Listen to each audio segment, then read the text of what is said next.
Honorer asli bakal tersingkir dalam seleksi PPPK 2024. Penyebabnya, bikin pegawai non-ASN gondok. Salah satunya soal masuk atau tidak dalam pendataan Badan Kepegawaian Negara, BKN.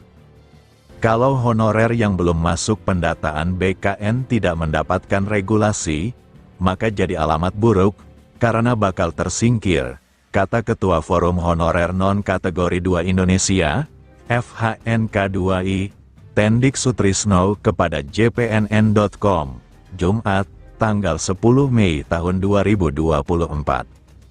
Sutrisno masih mengingat bagaimana pimpinan Komisi 2 DPR RI Junimat Girsang meminta Menteri Pendayagunaan Aparatur Negara dan Reformasi Birokrasi, Menpan RB, Abdullah Azwar Anas agar honorer tercecer tidak terdata BKN bisa dimasukkan data lagi dan diikutkan rekrutmen.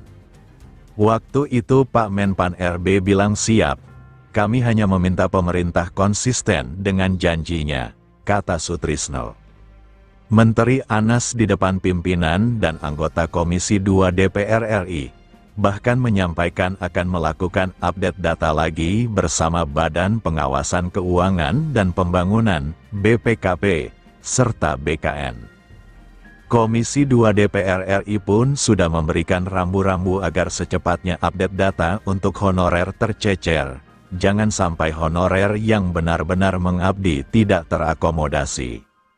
Sementara, yang bukan honorer asli alias bodong bisa masuk database karena faktor 10.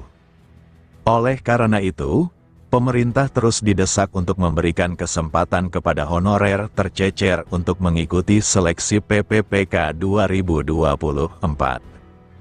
Alasannya, honorer tercecer khususnya tenaga kependidikan, tendik, di sekolah, seperti pustakawan, penjaga, laboran, dan operator sudah lama mengabdi. Mereka pun sudah masuk data pokok pendidikan, Dapodik. Kalau yang tercecer tidak terakomodasi, padahal nyata sudah mengabdi dan masuk Dapodik bertahun-tahun, berarti pemerintah masih belum bisa tuntaskan masalah honorer, ucapnya. Selain itu, dia juga berharap pegawai pemerintah dengan perjanjian kerja, PPPK, diberikan pensiun. Jangan hanya untuk ASN PNS yang masa kerjanya 20 tahun baru mendapatkan uang pensiun. Jika aturan itu diberlakukan, berarti pemerintah membedakan PNS dan PPPK, padahal sama-sama berstatus ASN. Honorer pengabdiannya panjang tidak dihitung masa kerjanya saat menjadi PPPK, dikasih 0 tahun, sedangkan yang menjadi PNS tetap dihitung masa kerjanya, ucapnya. Sutrisno mengatakan honorer yang menjadi PPPK banyak yang usianya tidak muda lagi, jika dihitung masa kerjanya di bawah 20 tahun hingga pensiun. Kalau mereka itu tidak bisa mencapai masa kerja 20, masa ia dinihilkan? Kalau mau fair hitung masa kerja honorer sampai menjadi PPPK, insya Allah syarat masa kerja 20 tahun untuk mendapatkan pensiun bisa tercapai, cetusnya. Dia menambahkan pemerintah jangan hanya berpatokan kepada PPPK muda.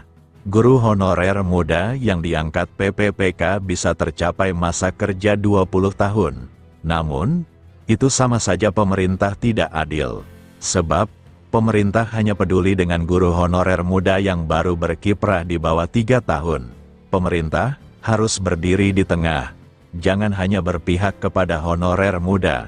Honorer tua itu sudah mengabdi kepada negara belasan hingga puluhan. Digaji rendah tetap setia mengabdi, pungkasnya.